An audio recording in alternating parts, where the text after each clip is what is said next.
2019 से पहले 2012 का दौर और उससे पहले जो तमाम देश के मंत्री थे, गृह मंत्री थे, उन्हें कश्मीर आकर लाल चौक जाने में डर लगता था।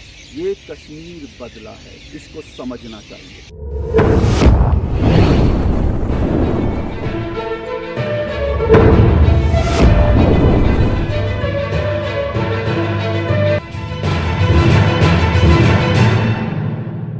जब मैं जम्मू कश्मीर आता था और लाल चौक जाता था, तब मेरी डैश थी। ये शब्द किसके हैं आप अच्छी तरह से पहचान गए होंगे। ये शब्द हैं भारत के पूर्व गृह मंत्री सुशील कुमार शिंदे के। जी हाँ, भारत के तत्कालीन गृह मंत्री ये कह रहे हैं कि जब वो देश के गृह मंत्री थे और कश्मीर आते थे, तो कश्मीर आकर लाल चौक जाने में उनकी डैश थी। अब ये जो शब्द उन्होंने इस्तेमाल किया, उस शब्द का मैं इस्तेमाल नहीं करूंगा। हालांकि सुशील कुमार शिंदे ने ये शब्द भरी सभा में माइक पर है ना बोला था, तो उन्होंने ज़रूर बोला, मैं इस शब्द को नहीं बोलना चाहता। लेकिन कुल मिलाकर उनके शब्दों का और उन्होंने जो कुछ कहा उसका भाव ये था कि जम्मू कश्मीर आकर उनको डर लगता था, लाल चौक जाने में उनको डर लगता था। और तब ये उन्होंने कहा जब वो भारत के गृह मंत्री थे सुशील कुमार शिंदे, मनमोहन सिंह प्रधानमंत्री थे, सुशील कुमार शिंदे गृह मंत्री थे और सोनिया गांधी उस समय यूपीए की चेयरपर्सन थी। ये उस वक्त का दौर था, उस वक्त का राज था। और तब भारत का जो गृह मंत्री था उसको जम्मू कश्मीर आकर लाल चौक जाने में डर लगता था। अब इस बात से आप अच्छी तरह से अंदाज़ा लगा सकते हैं कि जम्मू कश्मीर में नरेंद्र मोदी के आने के बाद क्या कुछ बदला है। क्योंकि आज मैं इस वक्त कश्मीर में हूँ। ये मैं रिपोर्ट जो आपको फाइल कर रहा हूँ, जो भेज रहा हूँ, मैं आपको कश्मीर से भेज रहा हूँ, श्रीनगर से भेज रहा हूँ। मेरे पीछे जो आपको है वो डल झील नज़र आ रही होगी और इस वक्त SKICC वो जगह है, वो सेंटर है जो आज हर तरह की गतिविधियों का केंद्र बन गया है। यहीं पर जो है G20 की बड़ी बड़ी मीटिंग्स हुई, दुनिया भर के डेलीगेट्स आए और करोड़ों की तादाद में अब यहाँ पर सैलानी आते हैं।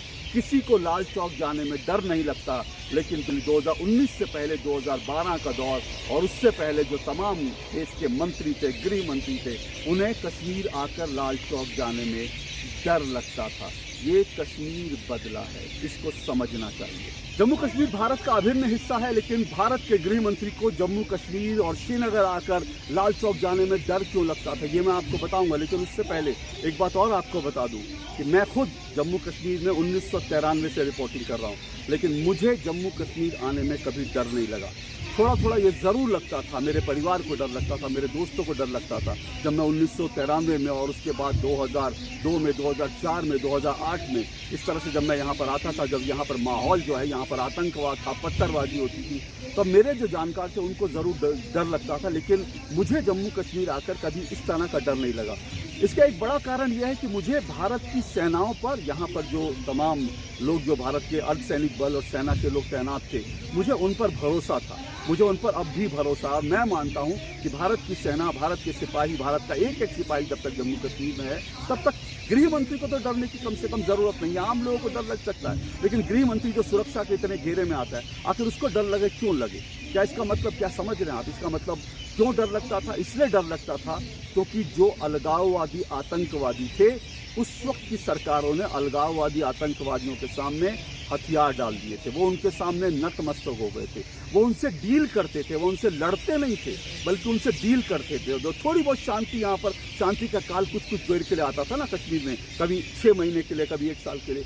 वो जो शांति थी कश्मीर में, वो खरीदी गई शांति थी। जो सरकार थी, जो यहाँ पर जो पूरा जो केंद्र सरकार की ओर से, जो राज्य सरकार की जो अमला था, वो आतंकवादियों से, अलगाववादियों से बार्गेनिंग करता था, उनको पैसे देता था, उनकी मुरादें पूरी करता था, उनको जो है विदेश जाने का मौका देता था, उनको दिल्ली में उनका इलाज करवाता था, उनको हर तरह की फंडिंग आती थी, उनको पैसा आता था, उनका पैसा कभी रोक टोक नहीं होती थी, उससे कभी पैसे का हिसाब नहीं पूछा जाता था। वो यहाँ से दिल्ली से फ्लाई करते थे, पाकिस्तान एम्बेसी में जाते थे, पाकिस्तान एम्बेसी में उनको क्या मिलता है क्या नहीं मिलता, वहाँ से वो अपने गठरियाँ बांध के, यहाँ से टोकरियाँ और वहाँ से अपने जो है बस्ते भर के लाते थे। कभी उनसे कुछ पूछताछ नहीं होती थी। मैंने खुद जो है यासीन मलिक उस वक्त जो दिल्ली की जेल में बंद है, वो जिसने भारत के सिपाहियों की, भारत के जो है वायुसेना के अधिकारियों की हत्या की थी, मैंने खुद उसको दिल्ली एयरपोर्ट पर मैंने उसको वीआईपी की तरह ट्रीटमेंट मिलते देखा। मैं लाइन में लगा था एक आम नागरिक और पत्रकार होने के नाते, लेकिन जो यासिन मलिक थे, यासिन मलिक को मैंने देखा कि उसको जो है बाकायदा एक विशेष दरवाजे से उसको वीआईपी की तरह ले जाया गया। तो दरअसल उस वक्त की जो तमाम सरकारें थी, जिसमें यूपीए की सरकार थी, बाकी सरकारें थी,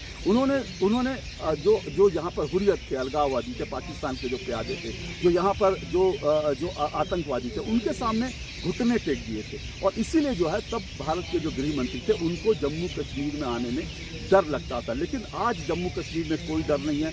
करोड़ों करोड़ की तादाद में यहाँ पर लोग आते हैं, और जैसा मैंने बताया कि यहाँ पर जो है G20 में तमाम दुनिया से लोग आए और दुनिया भर के लोग आते हैं, लेकिन किसी को डर नहीं लगता। लेकिन एक वो दौर था जब भारत के गृह मंत्री कह रहे हैं कि उनको जम्मू कश्मीर आने में डर लगता। अब गृह मंत्री के एक डर का कारण मैं और बताता हूँ। जैसे मैंने आपको बताया कि दरअसल मैं जम्मू कश्मीर में एक युवा रिपोर्टर की तरह, जब मैंने अपना जर्नलिज्म का करियर शुरू किया था, तब मैं जम्मू कश्मीर में एक युवा रिपोर्टर की तरह पहली बार यहाँ रिपोर्टिंग करने तब आया जब 1993 में, अक्टूबर 1993 में यहाँ पर हजरत बल दरगाह है, उस हजरत बल दरगाह में आतंकवादी घुस गए थे।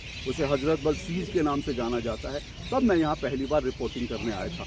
और जब मैं हजरत बल दरगाह में, उस वक्त आतंकी घुसे हुए थे, बाहर जो है सुरक्षा बलों ने घेर रखा था, और उसके बाद जो है ये सारी चीज़ें डील चल रही थी। तब मैं जब यहाँ पर आया और जब सुरक्षा बलों के साथ एक सेना के एक बहुत वरिष्ठ अधिकारी थे, उनके साथ मैं रात को डिनर कर रहा था, तब उन्होंने, जब मैं बिल्कुल युवा पत्रकार था, तब उनके शब्द मुझे आज तक मेरे कानों में गूंजते हैं। उन्होंने कहा ये आतंकवादी जो घुसे हुए हैं ना, हम इनको 2 घंटे में बाहर निकाल सकते हैं। ये सेना के अधिकारी के शब्द थे। उन्होंने कहा हम 2 घंटे में इनको बाहर निकाल सकते हैं और हम कश्मीर में जो है ना शांति ला सकते हैं। लेकिन दिल्ली में बैठी जो सरकार है उसने हमारे हाथ बांध रखे हैं। ये भारत के एक सेना के जो अधिकारी थे, जो यहाँ तैनात थे, यहाँ की परिस्थितियों से वाकिफ थे, उन्होंने मुझसे कहा, उन्होंने कहा, और उसके बाद क्या हुआ, हजरत सेना के हाथ नहीं खोले गए और हजरत बल में जो आतंकवादी घुसे हुए थे उनको एक सेफ पैसेज दिया गया और उसके बाद वो निकल गए। इसी तरह के सेफ पैसेज कई बार दिए गए। यूपीए सरकार ने, कांग्रेस की सरकार है जब थी तब दे दिए। अब सुशील कुमार शिंदे जो कह रहे हैं ना, जबकि उनको डर लगता था, आप जानते हैं उस वक्त जो है जम्मू कश्मीर के अंदर, उस वक्त केंद्र में यूपीए कांग्रेस की सरकार थी, मनमोहन सिंह प्रधानमंत्री थे, सोनिया गांधी सुपर प्रधानमंत्री थी, और साथ साथ जो है जम्मू कश्मीर में जो है अब्दुल्ला परिवार का शासन था। अब आप सोचिए कि अब्दुल्ला परिवार का शासन, और इस तरह से जो है अब्दुल्ला परिवार और केंद्र का शासन था, और उसके बाद आपको जो है जम्मू कश्मीर आने में डर लगता। तो उसका एक बड़ा कारण ये था कि आपने भारतीय सेना को, भारतीय अर्धसैनिक बलों को, उनके जवानों को उनके हाथ बांध रखे थे।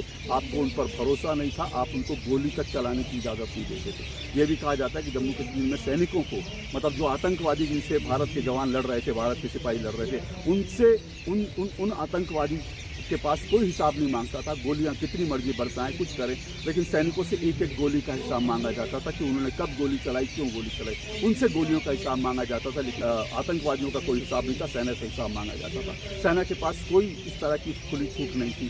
केंद्र की सरकार लुंज पुंज थी, आतंकवादियों को, अलगाववादियों को दिल्ली में बुलाती थी।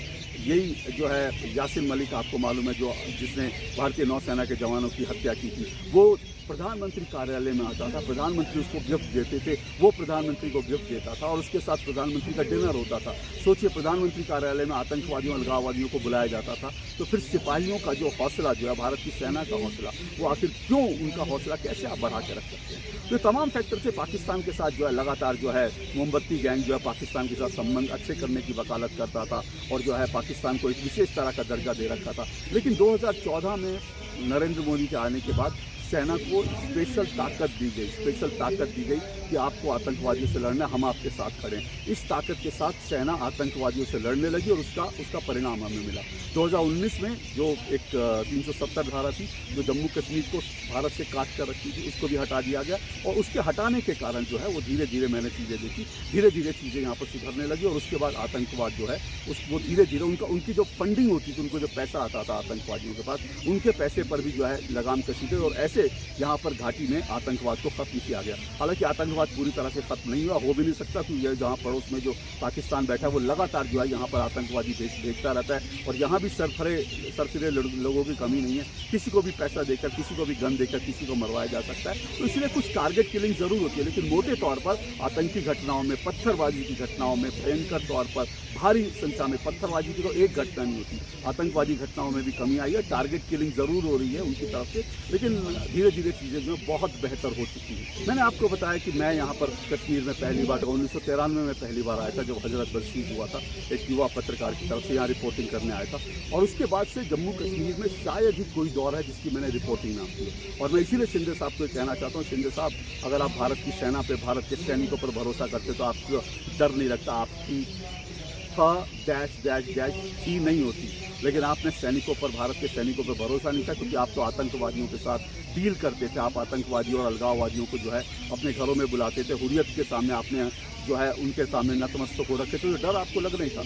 मैं जहाँ तक मैं फिर अपनी बात किया हूँ, मैं 1993 में पहली बार आया, उसके बाद यहाँ पर 2002 में पहली बार, जब यहाँ पर 2002 में विधानसभा चुनाव थे, तब मैं यहाँ पर रिपोर्टिंग करने आया। और उस वक्त अटल जी देश के प्रधानमंत्री थे और अटल जी ने ये कहा था कि हम जो है यहाँ पर जो है फ्री एंड फेयर इलेक्शन करेंगे। आपको मालूम है, ये भी अच्छी तरह से मालूम हुआ, जम्मू कश्मीर में आतंकवाद की समस्या में एक बड़ी भूमिका, बड़ा रोल ये है, क्योंकि यहाँ पर जो चुनाव थे उनको रिग किया गया था। चुनाव को कांग्रेस ने फारूक अब्दुल्ला की शय पर, फारूक अब्दुल्ला और कांग्रेस ने मिलकर यहाँ चुनाव को लूट लिया था। और उस वक्त जो चुनाव लड़ रहे थे वही लोग जा करके पाकिस्तान के साथ गए और आतंकवादी बन गए। तो सोचिए आतंकवाद की शुरुआतें कैसे हुई। लेकिन उसके बाद 2002 में जो चुनाव हुए उसमें मुझे अच्छी तरह से याद है, मैं यहाँ पर आया तब अटल जी यहाँ पर कश्मीर में आए थे और अटल जी ने कहा था कि बिल्कुल आप निश्चिंत रहिए, फ्री एंड फेयर इलेक्शन होंगे। और अटल जी के इस आश्वासन के बाद, अटल जी के इस शब्द पे कश्मीरी इतना भरोसा करते थे और अटल जी ने कहा कश्मीरियत और इंसानियत की बात होनी चाहिए। अटल जी की बात पे कश्मीर के लोग इतना भरोसा करते थे, आज भी उनको लगता है कि अटल बिहारी वाजपेयी जो है वो कश्मीर को सबसे अच्छी तरह से समझते थे और अब नरेंद्र मोदी अच्छी तरह से समझते हैं, कश्मीर के लोग कहते हैं। तो जब अटल जी ने कहा और मैं यहाँ पर रिपोर्टिंग करने आया, मैं यहाँ पर बांडीपुरा और बाकी आतंकग्रस्त इलाकों में मैं यहाँ पर रिपोर्टिंग कर रहा था, एक मोटरसाइकिल सवार मेरी गाड़ी के पीछे बड़ी देर से आ रहा था। मेरे ड्राइवर और यहाँ के जो लोकल लोग थे वो डर गए कि कौन है जो पीछा कर रहा है। लेकिन जब मैं मैंने कहा गाड़ी रोको, वो लड़का मेरे पास, वो जो आदमी थे वो मेरे पास आए बाइक पे सवार, और मेरे पास आके उन्होंने बोला कि हम इस बार वोट देंगे क्योंकि हमें अटल जी पर भरोसा है। वो मुझसे इतनी दूर से ये कहने आया था कि इस बार हम वोट देंगे क्योंकि हमें अटल जी की बात पर भरोसा है, फ्री एंड फेयर इलेक्शन होंगे। तो कश्मीर के लोग फ्री एंड फेयर इलेक्शन चाहते थे, जो होने नहीं दिया गया, जिसको बार बार लूट लिया जाता था, नेशनल कॉन्फ्रेंस को सत्ता सौंपने के लिए लूट लिया जाता था। उस वक्त मैंने तब देखा, तो ये जो चीज़ें, जो परिवर्तन आया अटल जी के आने के बाद और उसके बाद नरेंद्र मोदी के आने के बाद, ये कश्मीर में जो है ये एक बड़ा फैक्टर है, कश्मीर में जो हालत बदली। हालांकि इसके बाद अटल जी चले गए तो फिर यहाँ पर कश्मीर में जो है आतंकवाद और अलगाववादियों के साथ गलबहियाँ डालने लगी जो है कांग्रेस की सरकार। कई आतंकवादियों को आपने अभी सुना होगा, कई आतंकवादियों को जो है उस वक्त छोड़ा गया था गुडविल जेस्चर के नाम पर, जिन्होंने कश्मीर में आतंकवाद को फैलाया। हुर्रियत का जो गिलानी था, जो पाकिस्तान का पेड़ पिट्ठू था, उसके ऊपर कोई कार्रवाई नहीं होती थी, वो आए दिन कहता जो मर्जी जो चाहे कहता था।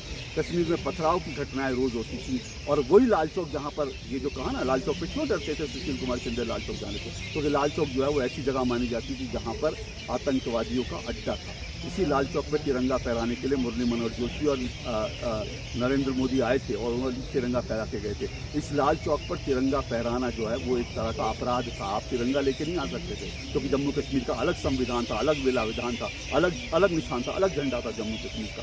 तो यहाँ पे लाल चौक पर इसलिए डरते थे क्योंकि लाल चौक जो है आतंकवादियों का घर था। मैंने खुद जब यहाँ पर रिपोर्टिंग करने आता था, मैंने यहाँ पर लाल चौक पर पाकिस्तानी झंडा देखा है, मैंने ISI का झंडा देखा, आतंकवादी संगठनों का झंडा देखा है, और वहाँ पर किसी की हिम्मत नहीं होती थी कि वहाँ पर जो तिरंगा लहरा जाए। उस वक्त दौर में भी मैंने रिपोर्टिंग की, लेकिन जो है यहाँ पर तमाम मुश्किल दौर देखे। फिर 2008 में मैं आया, फिर 2019 में, जो 2008 के बाद 2010-12 जब यहाँ पर बहुत पथराव हो रहा था, बुरहान वानी जो है जब आतंकवादी जब मारा गया था, उसके बाद जो यहाँ पर टर्मोइल हो रहा था, तब मैंने यहाँ पे आके रिपोर्टिंग की। और उसके बाद जो है 2019 में जब 370 हटाए, उसके बाद मैं यहाँ पे 15 दिन तक था, वो सबसे मुश्किल दौर था क्योंकि यहाँ मोबाइल नहीं था, यहाँ पर बाकी चीज़ें नहीं थी, यहाँ पर कम्युनिकेशन के साधन नहीं थे, बहुत मुश्किल वो दौर था।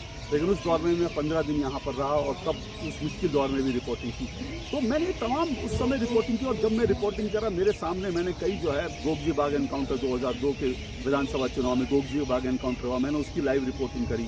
मैं यहाँ पर आया जब 2008 में, उसके बाद पथराव हो रहे थे, मेरी गाड़ी पर पथराव हुआ। मैं एक बार जिस रास्ते से निकला वहाँ से थोड़ी देर बाद जो है वहाँ पर आतंकवादी घटना हुई, वहाँ पे कुछ पुलिस वालों को जो है मार दिया गया। मैं ऐसी जगहों से पास हुआ जब कुछ समय बाद पता चला वहाँ पर एक बम फटा है, हथगोला फेंका गया था वहाँ।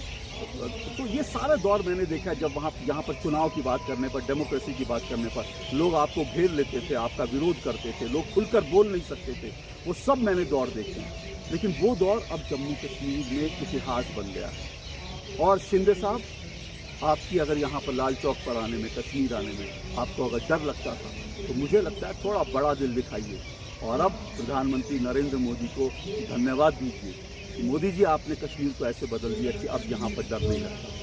और मुझे लगता है सिर्फ सुशील कुमार शिंदे को, राहुल गांधी को प्रधानमंत्री नरेंद्र मोदी को धन्यवाद करना चाहिए, क्योंकि ये वही राहुल गांधी हैं। वो कहते नहीं, राहुल गांधी ने कहा नहीं, दुनिया को कहते हैं डरो मत डरो मत, लेकिन जब उनके गृह मंत्री को कश्मीर आने में डर लगता था तो राहुल गांधी की भूमिका, राहुल गांधी का भी मन में यही कहीं ना कहीं घुटने की होती थी। इसलिए राहुल गांधी कश्मीर में आते नहीं थे, और आते थे तो फिर जो क्या करते थे वो छोड़ दीजिए, वो आते थे नहीं आते थे, लेकिन इस तरह से खुलेआम घूमते नहीं थे कश्मीर में। कश्मीर में तिरंगा लेके नहीं घूमते थे। भारत जोड़ो यात्रा में जब आए तिरंगा लेकर घूम रहे थे तो कश्मीर में आके तिरंगा लेके नहीं घूमते थे। कश्मीर में आके लाल चौक पर और डाउनटाउन में, पुराने कश्मीर में रात को 10 बजे वो आइसक्रीम खाने नहीं जाते थे, तो तब कश्मीर इतना सुरक्षित नहीं था। तो राहुल जी, आपको भी नरेंद्र मोदी का और शुक्रिया करना चाहिए कि उन्होंने कश्मीर को एक सुरक्षित जगह बना दी, जहां आप भाई बहन राहुल गांधी, प्रियंका वाड्रा, दोनों भाई बहन यहां आकर बर्फ के गोलों से खेल सकते हैं, आइसक्रीम खा सकते हैं। ये कश्मीर अब बदल गया और इसका श्रेय जो है अगर जाता है तो भारतीय सैनिकों को जाता है, भारतीय आर्म फोर्सेस को जाता है, जिनको मोदी सरकार ने ताकत दी, जिनको मोदी सरकार ने पूरी तरह से काम करने की अनुमति दी, जो सुशील कुमार शिंदे ने गृह मंत्री रहते हुए नहीं दी थी। और अंत में एक चीज़ और बता दूं, मैं भूल गया था, सिर्फ आपको बता रहा हूँ। अब प्रधानमंत्री यहाँ पर आ रहे हैं, यहाँ पर उनकी सभा होगी, कश्मीर में सभा करेंगे, डोडा में करेंगे। पहले ऐसे प्रधानमंत्री सभा नहीं कर सकते थे। अटल जी ने ज़रूर की थी, मैंने उनकी सभा देखी थी, अब उन्होंने हिम्मत ज़रूर की थी और अटल जी पर लोग बहुत प्यार करते थे। तो वो चीज़ें थी। लेकिन यहाँ पर मनमोहन सिंह या बाकी लोग जब सभा करते थे ना, उनकी सभाएं भी मैंने देखी। मुझे ये भी अच्छी तरह से याद है कैसे जो है जम्मू से भर भर के लोग लाते थे, क्योंकि कश्मीर में उनको सुनने कोई नहीं आता था। 2008 में यहाँ जम्मू कश्मीर में पहली बार कश्मीर में घाटी के अंदर ट्रेन आई, ये जो अब जो है जो ट्रेन जिसको जो लोगों के बीच बहुत लोकप्रिय है, घाटी में पहली बार ट्रेन का उद्घाटन मनमोहन सिंह ने किया और तब मैं उनके साथ रिपोर्टिंग करने आया था। और मुझे अच्छी तरह से याद है जब प्रधानमंत्री नरेंद्र मोदी घाटी को इतनी बड़ी सौगात दे रहे थे, कश्मीर वैली को ट्रेन मिल रही थी, लोगों को इतनी बड़ी सौगात मिल रही थी, लेकिन उस उद्घाटन के समय उस उद्घाटन का विरोध करने के लिए, मनमोहन सिंह का विरोध करने के लिए पूरा कश्मीर बंद था, पूरे कश्मीर में ब्लैकआउट था, हड़ताल थी, कोई आम आदमी, एक दुकान नहीं खुली थी, सब कुछ जो है जो वो आए और उद्घाटन करके मनमोहन सिंह चले गए, कोई कश्मीरी निकला नहीं, किसी ने जश्न नहीं मनाया, किसी ने जो है शुक्रिया नहीं करा भारत का, इतना ये सब कुछ होता था। लेकिन आज कश्मीर सब कुछ बदल गया, कश्मीर में पूरी तरह से जो है बदलाव कश्मीर है। यहाँ आने में अब गृह मंत्री जो हैं, आज के गृह मंत्री तो आते ही हैं, पुराने गृह मंत्रियों को भी आना चाहिए और आकर आए और उनको अब उनको डर नहीं लगेगा। राहुल जी आए, उनको डर नहीं लगता, तो सबको जो है धन्यवाद करना चाहिए भारतीय जवानों का, भारत की सेना का, भारत के अर्धसैनिक बलों का और साथ साथ प्रधानमंत्री नरेंद्र मोदी का, क्योंकि कश्मीर बदल गया है। अब यहाँ लोग खुशी से आते हैं, झूमते गाते नाचते गाते आते हैं, किसी को डर नहीं लगता। और जम्मू कश्मीर से, श्रीनगर से आज इस वीडियो में इतना ही, लेकिन मैं आपको समय समय पर जब भी कश्मीर आऊँगा बदले हुए कश्मीर के बारे में बताता रहूँगा, क्योंकि मैंने आपको बताया 1993 से लेकर अब तक मैं कश्मीर की लगातार रिपोर्टिंग कर रहा हूँ और कश्मीर मेरे लिए जो है कह सकते हैं मेरा एक दूसरा तीसरे घर की तरह है। आज के लिए नमस्कार।